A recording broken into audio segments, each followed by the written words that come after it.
You are? Colin Guest. You can talk to me, don't worry about the camera. So, Colin what? Colin Guest. Guest? All right. So you made a bunch of t-shirts. How many did you make? 3,500. 3,500, and you out of your own pocket? Yep.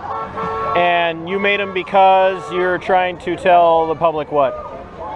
Well, the reason I made the shirt was because it's actually kind of a little dear to me. So the coronavirus headlines that started coming out were pretty extreme, and they were coming out around mid-March, and that was the same time. Woo! Oh yeah! So that was the same time that I was hearing back from my last med schools that I applied to, and I got denied everywhere. Because they're not taking anybody right now. Not that they were. I didn't get in. Right. And it happens. I thought I had good enough scores, but I just didn't get in. So you just got to deal with it. But that on top of the coronavirus headlines, I felt like I couldn't control my life. So I hated that feeling, and I wanted to do something about it. And I knew there were other people that felt the same way because they were going through things that were much worse than me. Yeah. So I decided to make the shirt. I got the idea, and then just kind of rolled with it. Okay. So you're out here because liberty and freedom and the Constitution are incredibly important to you. How old are you? 22. You're 22.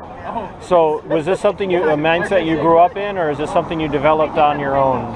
Did your parents instill this in you, or? Actually, my high school kind of did. Your high school? Yeah. Were you in a private school, or? I was. It was called Brookfield Academy. Okay. It's in Brookfield, Wisconsin.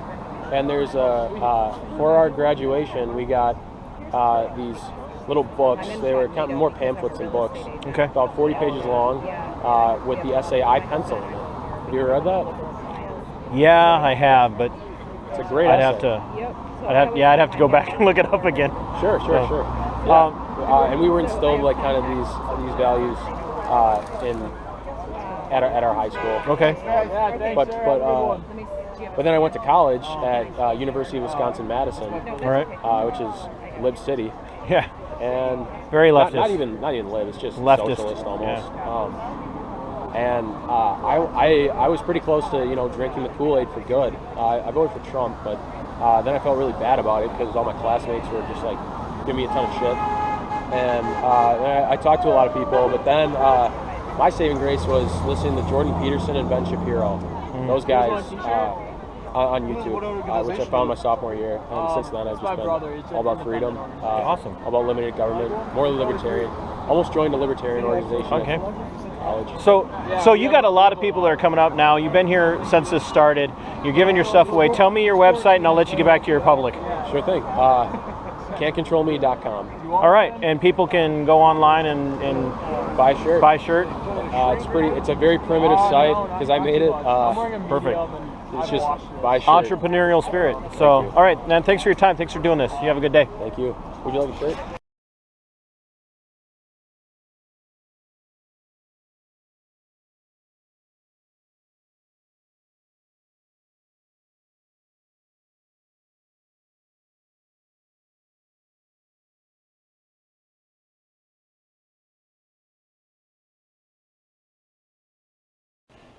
As always, thanks for watching the video. Thanks for being open-minded. Thanks for listening. I would ask that over here in the corner, somewhere on your screen, you hit the subscribe button.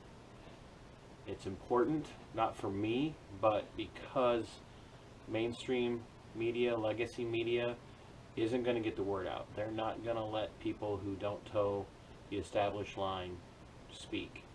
So for the sake of liberty and for the sake of the defense of this nation, small little independent voices like mine need to be heard, especially the interviews. It's got very little to do with my commentary and a lot more to do with the interviews and the people who are affected when liberties are tread on. So once again, hit the subscribe button, like, subscribe, and share. Thank you very much.